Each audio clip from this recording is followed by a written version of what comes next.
ভাই একটু জায়গা দাও, ভাই একটু জায়গা দেন, একটু জায়গা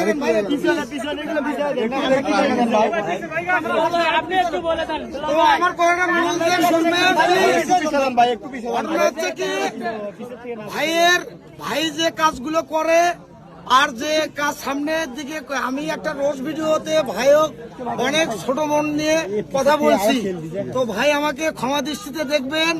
যাই হোক, যে বিষয় হোক, আমি ওই ভাই যে বকাটা দিছিল সেইটা নিয়ে আমি একটা ভিডিও বানাচ্ছি। তারপরে ভাইয়ের আমি সবকিছু দেখে ভিডিও আমার পেজ থেকে ডিলিট করে দিছি। তো কারো যদি ফেস পেজে এই ভিডিওটা থাকে অন্তত এই লোকে, তো দয়া করে ভিডিওটা ডিলিট করবেন। এনার মতো একজন মানুষ হয় না, এত ভদ্র, এত মন মানসিকতা নরমের মানুষ হয় না, এত এইভাবে অনুদান কাউকে কেউ দিতে পারে না। এই ভাই যেভাবে দেয়, তো ভাইয়ের জন্য অবশ্যই ভালোভাবে থাকবে।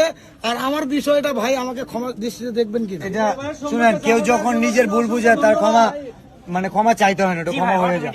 আমরা অনেক ভুল করি অনেক জায়গায়, আমরা তো ভাইয়ের জন্য এইটা আমার পক্ষ থেকে একজন দিয়েছে আমাকে কি, আমি দিলাম ভাইকে ভালোবেসে, তো এটা ভাই নিয়ে নেন আপনি। থ্যাংক ইউ ভাই। বদনাম করতে কি লাগে না? আসলে বদনাম, মানুষের বদনাম করা যায়, কিন্তু এইভাবে মানুষের পাশে দাঁড়ানো খুব কঠিন একটা জিনিস। ভালো মন লাগে, মন মানসিকতা লাগে। ওই উমর টুমরের ওটা বেল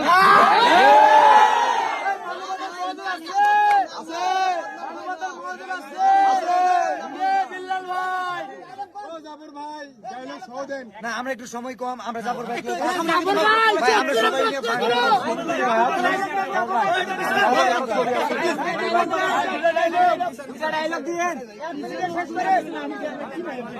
বলেন